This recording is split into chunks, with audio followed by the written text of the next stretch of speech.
तो आज इस वाली वीडियो में अपन कॉम्प्लीमेंट सिस्टम पढ़ेंगे और कॉम्प्लीमेंट सिस्टम के अंदर देखिए कॉम्प्लीमेंट सिस्टम मैंने आपको पहले ही बता रखा है पैथोलॉजी में, बट वो काफी सुपरफिशियल था। यहाँ पे अपन थोड़ा सा डीप में पढ़ने वाले क्योंकि इम्यूनोलॉजी वाला है और it is not very important for your competitive exams but it is still important for your theory exams. और क्योंकि दोनों पर्सपेक्टिव को कवर करना तो यहाँ पे पढ़ना ही पड़ेगा। तो कॉम्प्लीमेंट सिस्टम स्टार्ट करते हैं। अब कॉम्प्लीमेंट सिस्टम को एक्टिवेट करने के लिए 3 पाथवेज है, ठीक है। 3 पाथवेज है, कौन कौन से? क्लासिकल, ऑल्टरनेट और mannose binding lectin pathway. Mannose binding lectin यानी MBL पाथवे जो है that is very recently discovered, that is not very old but it is still important and it is quite similar to the classical pathway. Classical pathway और mannose binding lectin pathway बहुत similar है, उनके pathways actually बहुत similar है। तो लेकिन सबसे पहले अपन क्लासिकल पाथवे देखते हैं, ठीक है। क्लासिकल पाथवे, अब क्लासिकल पाथवे जो है ये अब एक फंडामेंटल क्वेश्चन ही आता है कि ये ट्रिगर क्यों होते हैं। भाई कोई रीजन तो होगा ट्रिगर होने का, कौन स्टार्ट करता है पाथवे को, ये इस पाथवे चल ही क्यों रहा है? तो चल इसलिए रहा है क्योंकि इसको एक ट्रिगर है और वो ट्रिगर क्या है? वो है एंटीजन और एंटीबॉडी के रिएक्शन, एंटीजन एंटीबॉडी रिएक्शन। तो एंटीजन मान लीजिए ये रहा एंटीजन, ये मान लीजिए बैक्टीरिया की सेल वॉल है, उसके ऊपर एक एंटीजन है, उससे आकर के बाइंड की एंटीबॉडी, ठीक है। एंटीबॉडी बाइंड की, फॉर एग्जांपल ये IgG एंटीबॉडी है, या करके इससे बाइंड की। तो IgG एंटीबॉडी जब एंटीजन से बाइंड करेगी तो इस बाइंडिंग की वजह से स्टिमुलेट होगा क्लासिकल कॉम्प्लीमेंट पाथवे। और क्लासिकल कॉम्प्लीमेंट पाथवे के अंदर कई सारे प्रोटीन्स इन्वॉल्व होंगे, C1 C2 C3 जो भी आपको पता होंगे कि C प्रोटीन्स बेसिकली इन्वॉल्व होते हैं। उन प्रोटीन्स को याद रखने के या उन प्रोटीन्स का जो सीक्वेंस उसको याद रखने का एक तरीका मैं आपको बताता हूँ। देखिए यहाँ पे आप लिखिए 1 2 3, 1 2 3 आपने लिखा। अब 1 और 2 के बीच में 4 डाल दीजिए और यहाँ सबसे नीचे 5 डाल दो, ठीक है। सबसे पहले आपने क्या लिखा? 1 2 3, 1 और 2 के बीच में डाला 4 और 3 के नीचे डाला 5, ठीक है। 1 4 2 3 5। तो सबसे पहले 1 एक्टिवेट होगा, फिर 4 एक्टिवेट होगा, फिर 2 एक्टिवेट होगा, फिर 3, फिर 5। कैसे होगा वो अभी अपन डिटेल में देखते हैं, ठीक है। तो ये आपको याद रखने का तरीका मैंने बताया, इसको 2-3 बार आप लिख लोगे आपको याद हो जाएगा। तो ये एंटीबॉडी बाइंड की। अब इस एंटीबॉडी से आकर के सबसे पहले कौन बाइंड करेगा? यहाँ पे अपन ने क्या देखा? C1। अब C1 आकर के बाइंड करेंगे, ये ना C1, ठीक है। C1 जब एंटीबॉडी से बाइंड करेगा so it will act as an enzyme and it will convert C4 to C4A plus C4B, ठीक है। तो C1 प्लस एंटीबॉडी ये एक एंजाइम की तरह एक्ट करेंगे और किसको कन्वर्ट करेंगे? C4 को कन्वर्ट करेंगे C4A और C4B के अंदर। तो मान लीजिए इसने कन्वर्ट किया C4 को C4A और C4B में। अब ये जो 2 पार्ट्स है इनके फंक्शंस भी अलग अलग है। C4B जो है वो तो C1 के साथ ही चिपक जाएगा और C4A अलग हो जाएगा, A अलग हो जाएगा और वो बेसिकली एनाफाइलोटॉक्सिन की जैसे काम करेगा। This A stands for anaphylatoxin and B stands for binding portion. तो जो C4B है वो बाइंड करेगा C1 के साथ में और जो C4A है वो एनाफाइलोटॉक्सिन और कीमो अट्रैक्टेंट की जैसे काम करेगा। वो बाकी के जो इन्फ्लेमेटरी सेल्स है उनको अंदर की तरफ बुलाने का काम करेगा टिश्यू पे, ठीक है। तो यहाँ पे कौन बाइंड करेगा इसके साथ? C4B, ठीक है। C1 फिर C4B। अच्छा, इसके बाद में कौन एक्टिवेट होगा? C2। C1 प्लस C4B ये एक्ट करेंगे और ये कन्वर्ट करेंगे C2 को C2A और C2B में सिमिलर। तो C2B जो है इस बार वो बाइंड ना होकर के C2A बाइंड होगा, ये बहुत इंपॉर्टेंट पार्ट है। B stands for the binding portion but except for C2, except for C2। B जो होता है बाइंडिंग पोर्शन के लिए उसको बेसिकली सिग्निफाई करता है, बट C2 के अंदर A जो है C2A वो बाइंडिंग पोर्शन है और C2B अलग हो जाएगा, ठीक है। तो यहाँ पे कौन बाइंड करेगा? C2A, यहाँ पे उल्टा है C2A, ठीक है। ये आपको मिल गया। अच्छा, अब C1 C4B और C2A इनको कंबाइन करके मैं लिख सकता हूं C1 4B 2A, ठीक है। C1 4B 2A, ठीक है। ये बेसिकली एक एंजाइम है, प्रोटीन का कॉम्बिनेशन ही तो है, एक एंजाइम है। और इस एंजाइम को हम सिंप्लीफाइड भाषा में बोलते हैं वेरी फेमस C3 कन्वर्टेज, ठीक है। C3 कन्वर्टेज से जो तीनों पाथवेज है वो इस एंजाइम के आने से एक कॉमन पाथवे में कन्वर्ट कर जाते हैं। कैसे वो अपन आगे देखेंगे, पर एक बात आप याद रखिए कि C3 कन्वर्टेज एंजाइम के आने से तीनों पाथवेज एक पाथवे के अंदर कन्वर्ट कर जाते हैं, वो अभी अपन आगे देखेंगे, but this point is very important. ठीक है, तो C3 कन्वर्टेज क्या करेगा, ये C3 को कन्वर्ट करेगा, C3 को कन्वर्ट करेगा C3A प्लस C3B में। ठीक है, C3A प्लस C3B में। तो यहाँ पे कौन बाइंड होगा भाई, सिर्फ C2A और C2B के अंदर एक्सेप्शन था कि भाई C2A बाइंड कर रहा था, यहाँ पे कौन बाइंड करेगा, यहाँ पे C3B ही बाइंड करेगा। हर जगह B बाइंड करता है एक्सेप्ट फॉर C2। ठीक है, तो यहाँ कौन बाइंड कर रहा है, C3B। ठीक है, तो C1 C4B C2A C3B। अब इसके अंदर C3B और ऐड हो गया, तो मैं इस एंजाइम को या इस प्रोटीन को एक्सटेंड करके क्या लिख सकता हूँ, C14B2A3B।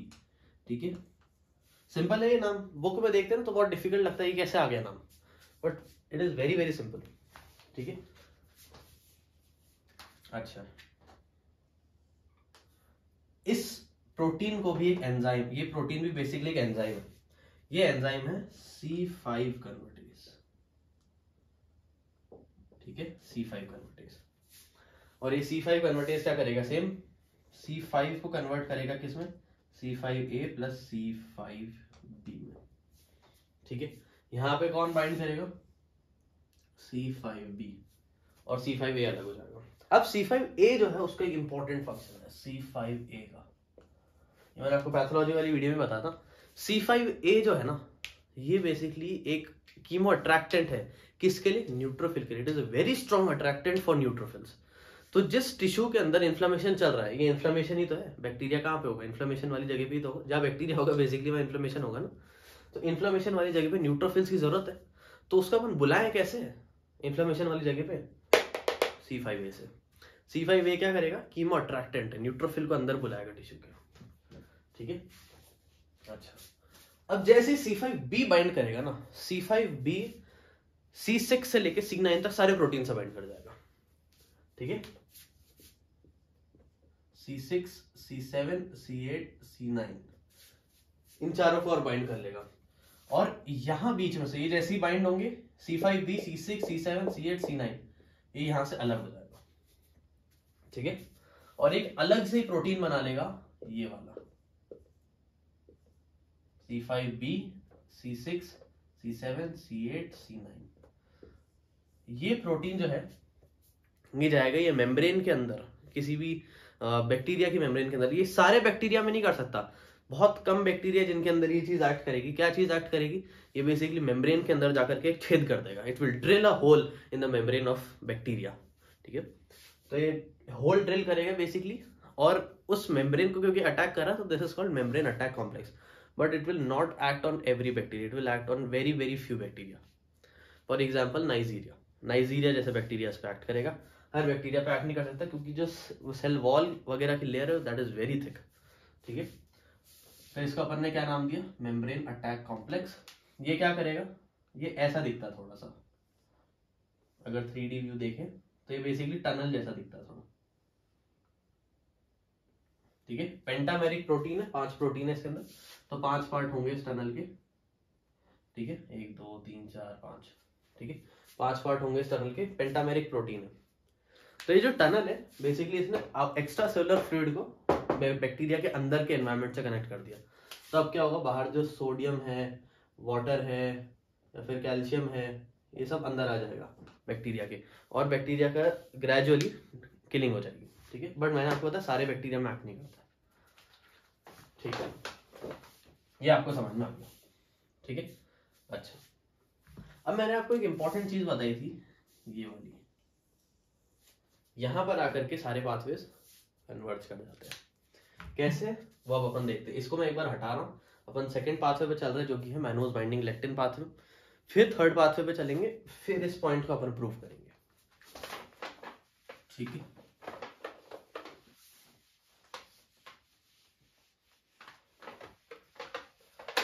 अच्छा, तो नेक्स्ट पाथवे कौन सा अपना, मैनोज बाइंडिंग लेक्टिन पाथवे। अब मैंने आपको स्टार्टिंग में जब मैं इंट्रोडक्शन दे रहा था, मैंने कहा था this is quite similar to the classical pathway. Now how it is quite similar, I will tell you. Mannose binding lectin pathway जो है, ये ट्रिगर कैसे होता है, वो ट्रिगर हुआ था एंटीजन एंटीबॉडी रिएक्शन से। ये ट्रिगर होगा मैनोज बाइंडिंग लेक्टिन और लेक्टिन के बाइंड करने से। मैनोज बाइंडिंग लेक्टिन जो होता है वो बेसिकली बैक्टीरिया की सेल वॉल के ऊपर प्रेजेंट होते हैं मैनोज बाइंडिंग लेक्टिन से। और जो लेक्टिन प्रोटीन है वो ह्यूमन का लीवर बनाता है, ठीक है, वो हमारा लीवर बनाएगा। और मैनोज बाइंडिंग लेक्टिन जो है वो बैक्टीरिया की सेल वॉल पे प्रेजेंट है, दोनों बाइंड करेंगे और स्टिमुलेट करेंगे MBL कॉम्प्लीमेंट पाथवे को, ठीक है। तो MBL प्लस लेक्टिन, ठीक है, MBL प्लस लेक्टिन। अब यहाँ पे एक फर्क और आता है, एक फर्क और आता है।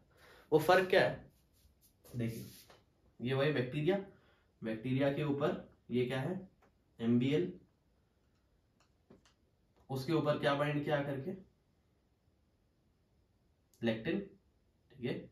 लेक्टिन किसने बनाया था, लेक्टिन बनाया था हमारे लीवर ने। अब इस लेक्टिन से कौन बाइंड करेगा, वहां पे एंटीबॉडी से कौन बाइंड कर रहा था C1, पर यहाँ C1 नहीं बाइंड करेगा, यहाँ पे एक प्रोटीन बाइंड करेगा, उसका नाम है MASP, ठीक है, MASP। इसका फुल फॉर्म इतना इंपॉर्टेंट नहीं है, बस ये प्रोटीन याद रखिए, MASP नाम का एक प्रोटीन है, वो बाइंड करेगा इस लेक्टिन से। C1 वहां काम कर रहा था वो यहाँ करेगा। इसके आगे जो है वो सब कट कॉपी पेस्ट है। क्या है इसके आगे, क्या बाइंड होगा C2A, ठीक है, C2A, सॉरी C2A नहीं C4B, सॉरी C4B बाइंड होगा, याद होगा ना, 1 2 3 बीच में 4 और नीचे 5, ठीक है। तो 1 की जगह यहाँ पे क्या MASP, ठीक है, MASP। उसके बाद में C4B बाइंड करेगा। 2 के अंदर मैंने आपको बताया कि एक्सेप्शन होता है, तो C2A। 3 के अंदर कौन बाइंड करेगा C3B, और 5 के अंदर कौन बाइंड करेगा C5B।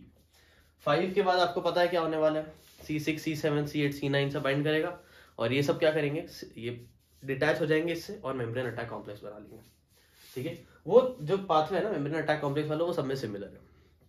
अच्छा, अब सभी के अंदर C3B बन रहा है, और C3B एक्सेस में प्रोड्यूस होता है, और जो एक्सेस C3B है, जो इससे बाइंड नहीं है, जो फ्री स्टेट में C3B है, वो एक्ट करेगा ऑप्सोनिन की जैसे। ऑप्सोनिन क्या है, ऑप्सोनिन बेसिकली मैंने आपको पैथो वाली वीडियो में बताया था कि ऑप्सोनिन किसी भी एंटीजन को या किसी भी बैक्टीरिया वगैरह अगर कुछ भी है उसको चारों तरफ से बाइंड करेगा और फेगोसाइटोसिस के प्रोसेस को एनहांस करेगा, ज्यादा एफिशिएंट बनाएगा, ज्यादा पोटेंट बनाएगा, अप टू 4000 टाइम्स ज्यादा पोटेंट बना देता है, ठीक है। अच्छा, इसके बाद में आपको पता ही है क्या होने वाला है, ठीक। अच्छा, अब यहाँ पे एक डिफरेंस है बस, यहाँ पे जो MBL और लेक्टिन है, इसके साथ में क्या बाइंड किया था, इसके साथ में बाइंड किया था आपका MASP, और MASP के साथ में आपका बाइंड किया था क्या C4B, यहाँ पे बाइंड किया था C2A। तो यहाँ पे ये है बेसिकली C3 कन्वर्टेज, और वहां पे जो था MASP की जगह था C1, ये एक फर्क है, ठीक है। ये आप मेंशन अगर करेंगे तो ये थोड़ा सा अच्छा इंप्रेशन डालेगा, ठीक है। C3 कन्वर्टेज C5 कन्वर्टेज, ये जो दो एंजाइम्स है, इन दोनों के अंदर ही बस डिफरेंस है सारे पाथवेज में, बाकी काफी सिमिलर है सारे पाथवेज, ठीक है। यहाँ पे आपको ये समझना है। अब इसके बाद में अपन नेक्स्ट पाथवे पे चलते हैं, ऑल्टरनेट पाथवे, ठीक है। ऑल्टरनेट पाथवे थोड़ा सा डिफरेंट है स्टार्टिंग में, एंड में जाके तो सारे सेम ही है। ऑल्टरनेट पाथवे, देखिए ऑल्टरनेट पाथवे का ट्रिगर क्या है, जैसे हमने 2 ट्रिगर्स देखे थे, इसका ट्रिगर क्या है, ऑल्टरनेट पाथवे का ट्रिगर है स्पॉन्टेनियस ब्रेकिंग अवे और spontaneous degeneration of C3 into C3A and C3B, ठीक है। तो C3 अपने आप ही टूट जाएगा C3A और C3B में। C3 जो है वो ब्रेक किस में हो जाएगा C3A प्लस C3B में, ठीक है। अच्छा, अब इनमें C3B है बाइंडिंग वाला, C3B है। C3B जो है वो बाइंड करेगा एक फैक्टर से, उस फैक्टर का नाम होता है फैक्टर बी, ठीक है। तो it will bind with factor B, ठीक है। अब इस फैक्टर बी को एक फैक्टर डी, इसमें थोड़े फैक्टर्स ज्यादा आ रहे हैं, फैक्टर बी को फैक्टर डी कन्वर्ट करेगा फैक्टर बी ए और बी बी में, ठीक है। और बी बी भी क्या है, बाइंडिंग है, बी बी बाइंडिंग है, बी ए बाइंडिंग नहीं है। वही बी वाला रूल है, B stands for binding but except for C2। तो C3B विद BB, ठीक है। अच्छा, इसके बाद में C3B और BB, ये दोनों जो है ये बेसिकली C3 कन्वर्टेज है। यहाँ पे वही थोड़ा सा डिफरेंस है सब में, ठीक। ये कन्वर्ट करेंगे फिर से C3 को, ये तो स्पॉन्टेनियस कन्वर्जन से बना था, अब ये कन्वर्ट करेंगे अपने आप ही C3 को किसमें, C3A, C3B में, C3B जाकर के बाइंड कर जाएगा। तो ये क्या बनेगा, C3B BB और वापस 3B, ठीक है भाई। C3B पहले से प्रेजेंट था, फिर BB बाइंड हुआ, फिर एक 3B और आ गया ना इधर से, ठीक है। ये जो है ये है C5 कन्वर्टेज, C5 को किसमें कन्वर्ट करेगा, C5A प्लस C5B में, वापस से C5B बाइंड करेगा, C5B वापस से लेके आएगा अपने पास में किसको, C6 C7 C8 C9, membrane attack complex बनेगा, मेम्ब्रेन में पोर होगा, सब में नहीं, नाइजीरिया जैसे बैक्टीरिया में, ठीक है। ये वो सारे पाथवेज थे। अब अपन तीनों को कंपेयर एंड कॉन्ट्रास्ट कर लेते हैं, कॉन्ट्रास्ट तो नहीं, कंपेयर ही कर रहे हैं, सिमिलैरिटीज देख रहे हैं, ठीक है। तीनों को एक साथ लिख देता हूँ और उसको आप बस अपने नोटबुक में या कहीं पे भी लिख लीजिए और उसको सामने चिपका लेना, just for the theory exams, not for your competitive exams obviously, ठीक है। तो ऑल्टरनेट लिख रहा हूं, इधर लिख रहा हूं मैं MBL और इधर लिख रहा हूं मैं आपका ऑल्टरनेट, उल्टा बोल दिया, सॉरी, क्लासिकल MBL और ऑल्टरनेट। तो यहाँ पे होगा क्लासिकल ऑल्टरनेट, क्लासिकल MBL और ऑल्टरनेट, ठीक है। तो क्लासिकल के अंदर क्या है, क्लासिकल वही मैंने आपको बताया था, एंटीजन एंटीबॉडी, तो एंटीजन एंटीबॉडी इसके साथ में क्या बाइंड करेगा, एंटीजन एंटीबॉडी के साथ में याद है आपको 1 2 3 बीच में 4 चिपका है, नीचे 5, तो इसके साथ में बाइंड करेगा C4, ठीक है, और सॉरी C1 बाइंड करेगा, और ये C1 प्लस एंटीजन एंटीबॉडी ये क्या बनाएंगे, ये बेसिकली एक एंजाइम है जो किसको किस में कन्वर्ट करेगा, C4 को कन्वर्ट करेगा C4A C4B में, रिवीजन करा रहा हूं मैं आपका, और C4B बाइंड करेगा, तो एंटीजन एंटीबॉडी C1 C4B, इसके बाद में ये कन्वर्ट करेंगे C2 को, C2 इनके साथ में बाइंड करेगा C2A, antigen antibody C1 C4B C2A, इसके बाद में क्या होगा, इसके बाद में C3, बेसिकली क्या है, C3 कन्वर्टेज है। यहाँ पे क्या है, यहाँ पे है MBL पाथवे के अंदर, यहाँ पे मैं नीचे लिख नहीं रहा हूँ क्योंकि नीचे कॉमन पाथवे है। MBL के अंदर क्या है, MBL के अंदर बेसिकली MBL प्लस लेक्टिन है, लेक्टिन को मैं L लिख रहा हूँ, MBL plus lectin, MBL plus lectin के साथ में क्या बाइंड करेगा, इसके साथ में बाइंड करेगा MASP, जैसे यहाँ पे C1 था वैसे यहाँ पे MASP। अब ये बेसिकली कन्वर्ट कर देगा, ये दोनों जुड़ेंगे, MBL प्लस L, इसके साथ में जुड़ रखा है MASP, ठीक है। और फिर इसके साथ में क्या जुड़ेगा, C4, बेसिकली C4 जुड़ेगा, C4B, फिर इसके साथ में क्या जुड़ेगा, C2A, MBL प्लस L, फिर MASP, फिर C4B, फिर C2A, ठीक है। अब यहाँ पे ये जो है ये क्या है, यहाँ पे ये है आपका C3 कन्वर्टेज। ऑल्टरनेटिव पाथवे में आपको पता है क्या था, C3B था, C3B किसके साथ में बाइंड हो रहा था, C3B हो रहा था आपके फैक्टर BB के साथ में, तो C3B BB, फिर इसके बाद में इसको कन्वर्ट करने वाला कौन था, B को, फैक्टर D, C3B हो गया, BB, इसके साथ में कौन बाइंड करेगा, फिर से C3B बाइंड करेगा, तो उसको 3B लिख देते हैं फिर से, ठीक है। यहाँ पे ये हो गया C3 कन्वर्टेज, ठीक है, सॉरी यहाँ पे ये है C3 कन्वर्टेज, ये। अब C3 कन्वर्टेज जो है सबके, उसको मैं ऐसे बादल में डाल रहा हूं। अभी तक जो मैंने बोला वो बेसिकली आपका रिवीजन था, इसे मैंने फटाफट बोल दिया सब कुछ, ठीक है। ये जो बादल में डाले ना, ये सारे C3 कन्वर्टेज है। आप देख रहे हो कि सारे अलग अलग है, सबके C3 कन्वर्टेज जो है अलग अलग है दिखने में, पर काम सबका सेम है, C3 को कन्वर्ट करना है C3A और C3B में। तो इसके साथ में बाइंड होगा क्या, मैं बेसिकली C3 कन्वर्ट लिख रहा हूं और यहाँ पे C3B, ठीक है। इस पूरे को मैंने C3 कन्वर्टेज बोला, उसके साथ में C3B बाइंड हो गया। यहाँ पे भी इसको मैंने C3 कन्वर्ट बोला और बाइंड क्या हो गया C3B। इसको भी मैंने C3 कन्वर्टेज बोला, C3 कन्वर्टेज, और बाइंड क्या हुआ इसके साथ में C3B, ठीक है। अब ये जो है ना C3 convertase plus C3B, C3 convertase plus C3B, C3 convertase plus C3B, ये C5 कन्वर्टेज है। और ये C5 कन्वर्टेज क्या करेंगे, C5 को कन्वर्ट करेंगे, C5 कन्वर्टेज, और क्या करेंगे C5 को कन्वर्ट करेंगे किस में, C5A प्लस C5B में, C5A प्लस C5B में, जिसमें से C5B जो है वो क्या करेगा, वो उसके आपको पता ही है, वो डिटैच होगा। वो डिटैच होगा किससे, C3 कन्वर्टेज C3B से डिटैच होगा और अपने बाकी दोस्तों यारों से जाकर के मिल जाएगा किसके साथ में, C6 C7 C8 C9 membrane attack complex बनाएगा और मेम्ब्रेन में पोर ड्रिल कर देगा। तो यहाँ से पाथवे कॉमन हो जाता है, ठीक है, जो अपन ने तीनों में देख लिया। तो हेंस प्रूव्ड कि C3 कन्वर्टेज से जो पाथवे कन्वर्ट्स करना शुरू कर जाता है, ठीक है। तो ये था यार कॉम्प्लीमेंट सिस्टम। इसमें नाम ज्यादा है पर ना, आप इस वीडियो को रिवाइंड करके एक बार इसको अपने हाथ से लिखो तो कुछ भी नहीं है, एक्चुअली कुछ नहीं है। वैसे मेरे को वीडियोस में कट्स लेने पड़ते हैं बट इसमें तो बिल्कुल ही नहीं लेने पड़े, तो कोई ऐसा इशू वाली बात नहीं, दिस इज वेरी सिंपल, ठीक है।